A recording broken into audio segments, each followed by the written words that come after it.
Assalamualaikum warahmatullahi wabarakatuh. Perkenalkan, nama saya Aisyah Musarofah dari kelas SI 2022-02 dengan NIM 2022091036.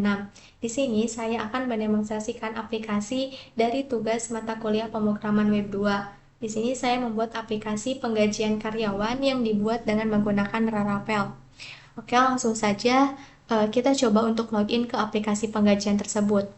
Di sini saya menggunakan Laravel Bridge untuk bagian loginnya, sehingga di rootnya itu sudah otomatis ada middleware-nya. Kita coba langsung saja untuk loginnya. Jadi di sini sebelumnya saya sudah mendaftarkan emailnya sebagai admin. Kita coba untuk login. Kita klik login.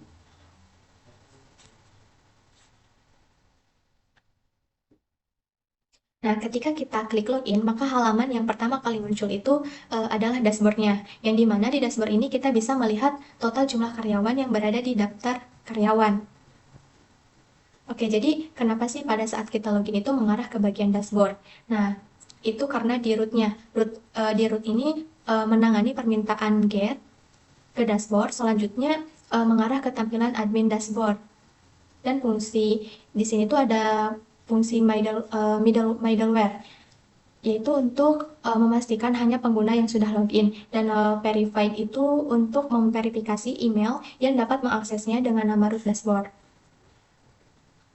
Oke, jadi total karyawan di dashboard ini ditampilkan secara otomatis dengan menggunakan metode count pada bagian dashboard blade-nya.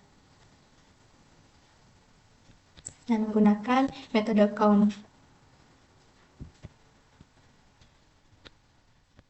Oke, di sini ada informasi selengkapnya. Jika kita mengklik informasi selengkapnya ini, maka akan mengarah ke halaman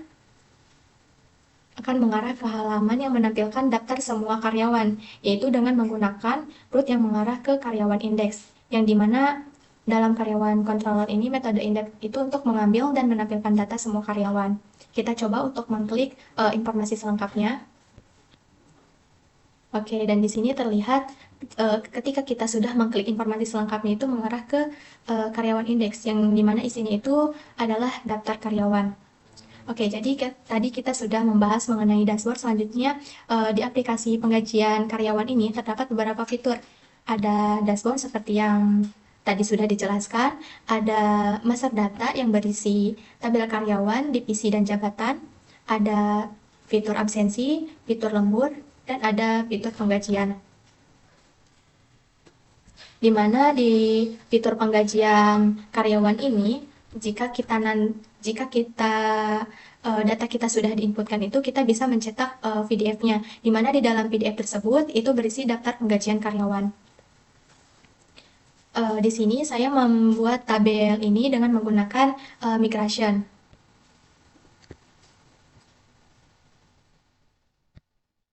Ini ada beberapa migration yang telah saya buat, di antaranya itu ada migration user, ini migrationnya.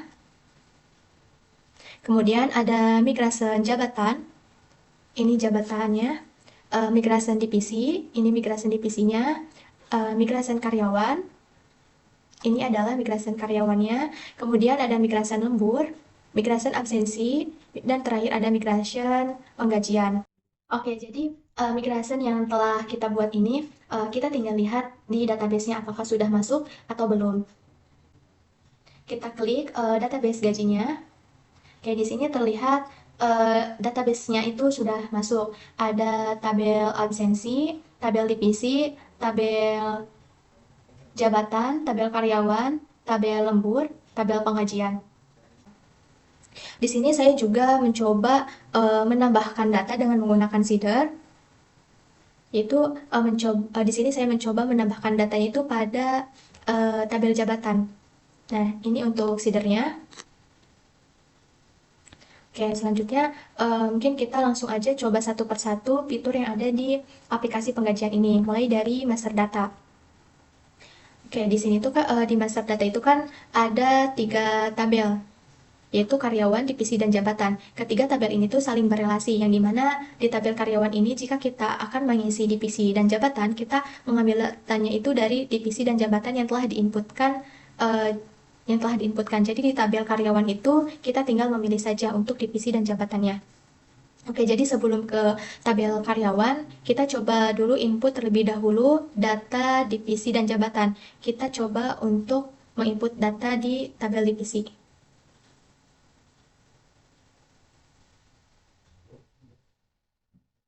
Oke, kita coba tambah data di tabel divisi.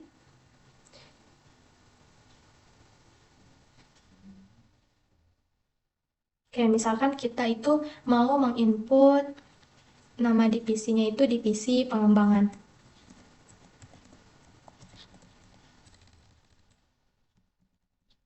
Kita klik simpan.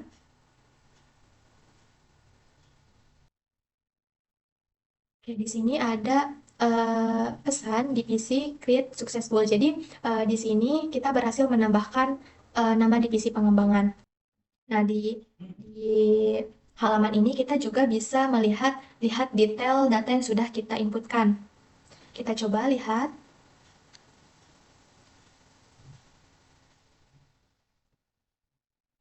Nah, di sini sudah terlihat detailnya. Kita klik kembali lagi. Nah, begitupun di sini kita bisa mengedit data yang sudah kita inputkan. Kita coba edit.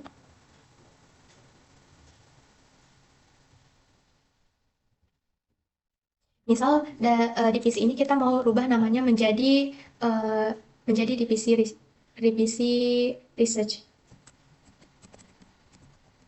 Kita klik simpan.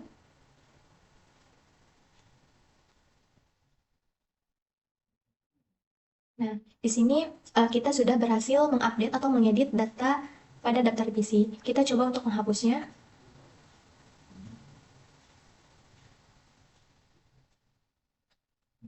Nah, data pun berhasil dihapus.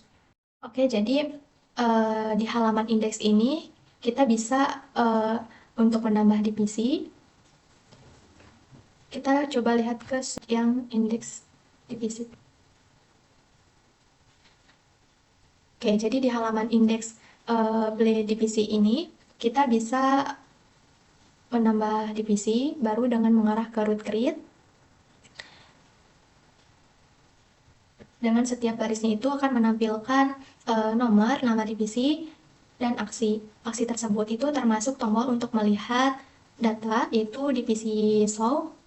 Kemudian untuk mengedit data, divisi edit, dan menghapus data, itu divisi destroy. Dan ini ada controller divisinya.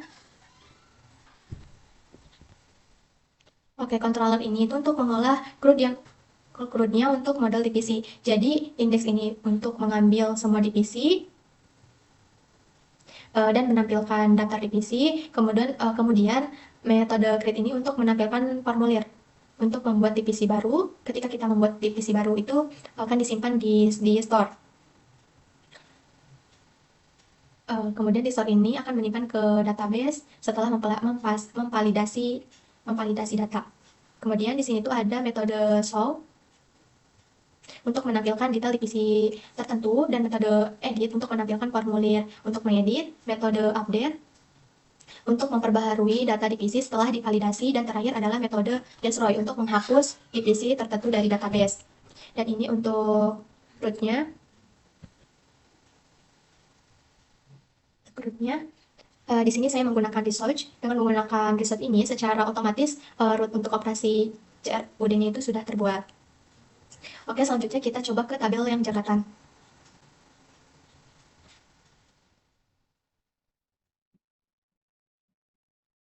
Di tabel jabatan ini alurnya sama seperti tabel divisi. Tampilan jabatan ini berada pada jabatan indeks. Jadi, kita lihat dulu tampilan indeks pada tabel jabatan. Indeks grid-nya. Oke, di halaman indeks ini memiliki tombol untuk menambah jabatan baru yang mengarah ke root jabatan create. Dengan setiap barisnya itu menampilkan nomor, nama, gaji pokok, tunjangan, lembur, dan aksi. Aksi tersebut itu termasuk tombol untuk melihat jabatan, yaitu root jabatan show. kemudian root jabatan edit untuk mengedit data, dan root jabatan destroy untuk menghapus data. Jadi di jabatan ini juga ada blade create, edit, dan show-nya.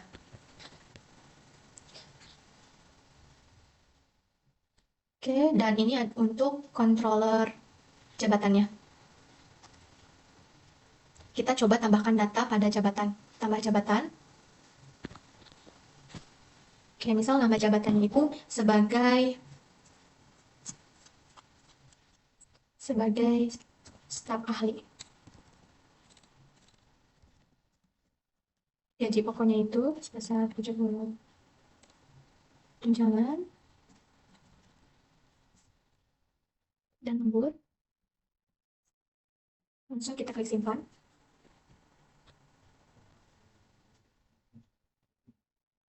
Nah, di sini ada pesan kalau misalkan data kita itu berhasil ditambahkan. Di sini kita juga bisa melihat detail data yang sudah kita tambahkan. Kita klik lihat. Nah, di sini detailnya itu sudah terlihat. Kita klik kembali lagi. Sama seperti di tabel divisi tadi, kita juga bisa mengedit data yang telah kita inputkan. Kita coba aja langsung mencoba hapus.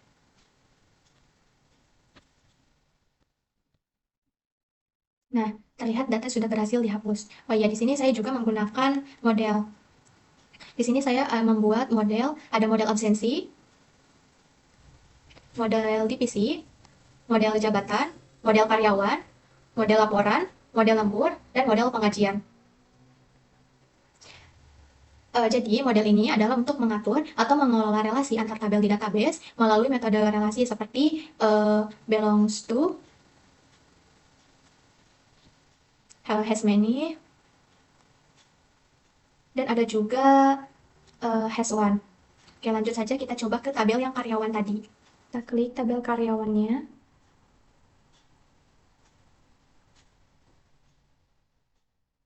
Oke, jadi tampilan ini tuh berada di indeks karyawan.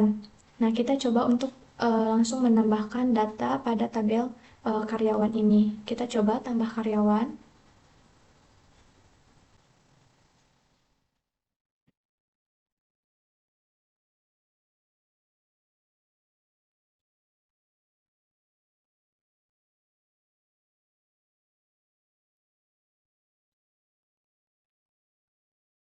Oke, di sini tuh ada terlihat bagian isian divisi dan jabatan. Di divisi dan jabatannya itu kita tinggal memilih saja. Nah, data ini itu diambil dari tabel divisi dan jabatan yang telah kita isi sebelumnya. Kita coba klik simpan.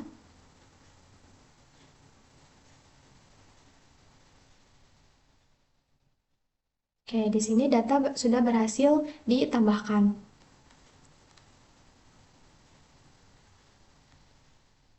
Oke, di sini juga terdapat gambar. Gambarnya itu saya simpan di folder upload yang berada di bagian publik.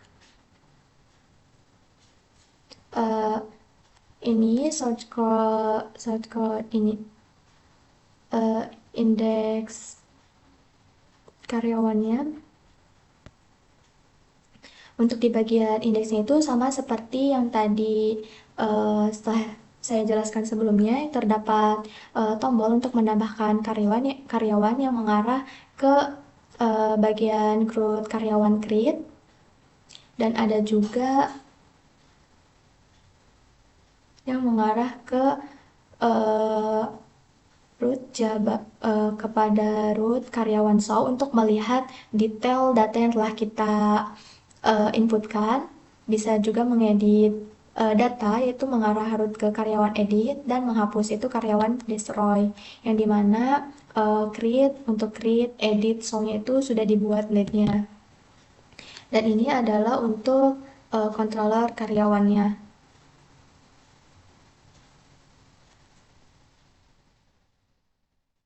Lanjut ke bagian absensi.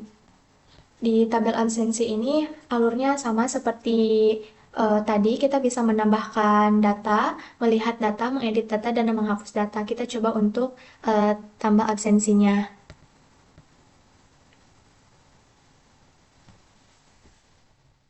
Kita coba pilih karyawannya tadi, yang kedua itu ada Caca, statusnya.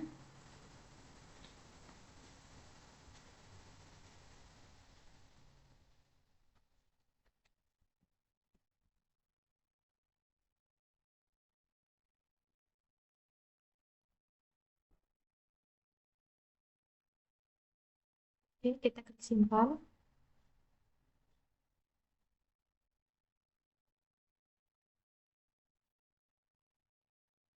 Ya, ini data sudah berhasil disimpan. Kita lihat.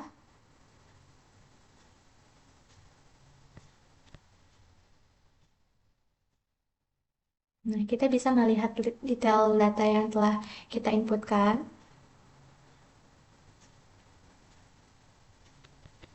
Oke, ini adalah untuk indeks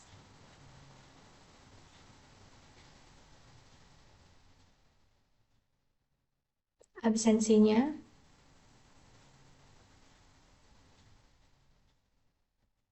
Dan ini adalah untuk uh, absensi controllernya.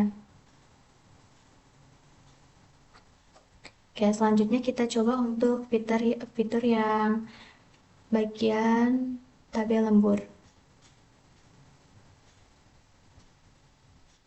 Oke, di bagian lembur ini juga sama saja seperti yang sebelumnya. Kita itu bisa menambahkan data, melihat data, mengedit data, dan menghapus data. Kita coba ke tambah data.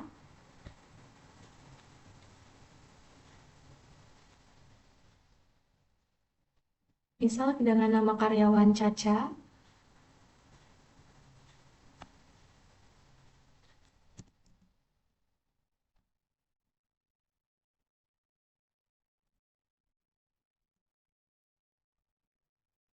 Kita simpan.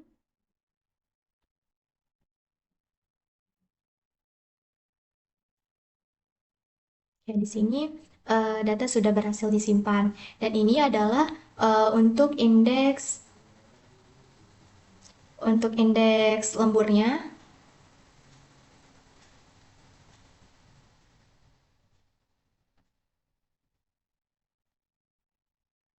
Dan ini adalah untuk controller lemburnya.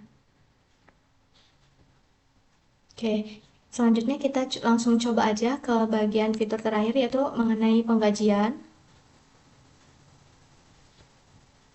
Di penggajian juga sama, kita bisa menambahkan data, melihat data, mengedit data, dan menghapus data. Namun bedanya di penggajian ini kita itu bisa uh, mendownload PDF. Dan hasil PDF itu berupa daftar penggajian karyawan.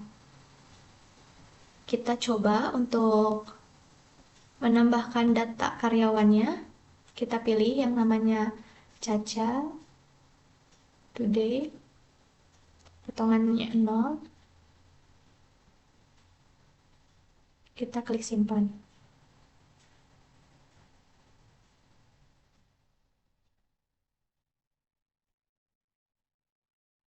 Oke, data berhasil disimpan.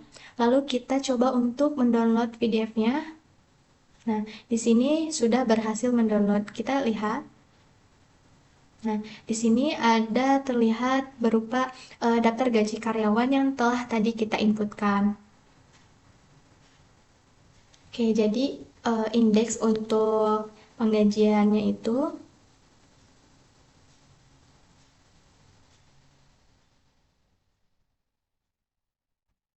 seperti ini.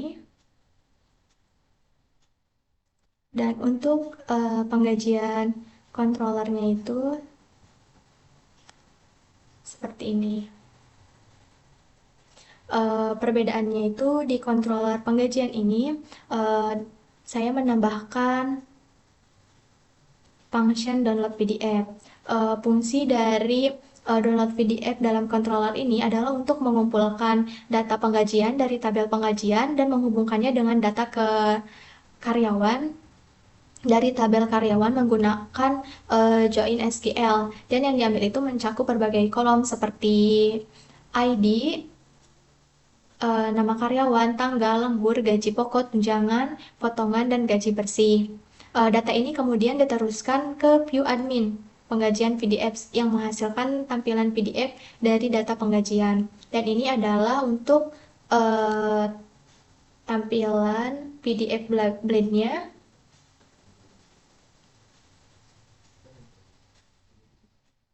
seperti ini.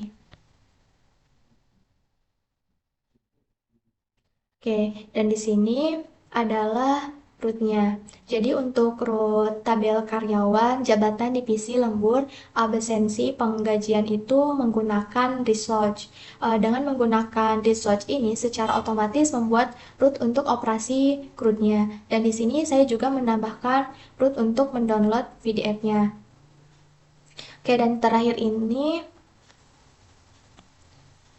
di sini saya menggunakan logout itu untuk keluar dari aplikasi penggajian ini yang telah diatur pada sidebar. Jadi ketika pengguna mengklik tombol logout, kita lihat dulu di sidebarnya. Oke, di sini. Jadi ketika pengguna mengklik tombol logout, formulir ini akan mengirimkan permintaan post ke URL yang ditentukan oleh root dengan nama logout. Nah, jadi kita langsung saja coba untuk logout dari aplikasi penggajian ini. Nah, versi logout. Oke, ini adalah aplikasi yang telah saya buat sendiri. Mungkin untuk nanti ke depannya itu bisa dikembangkan lebih baik lagi. Mungkin cukup sekian dari saya, kurang lebihnya mohon maaf. Wassalamualaikum warahmatullahi wabarakatuh.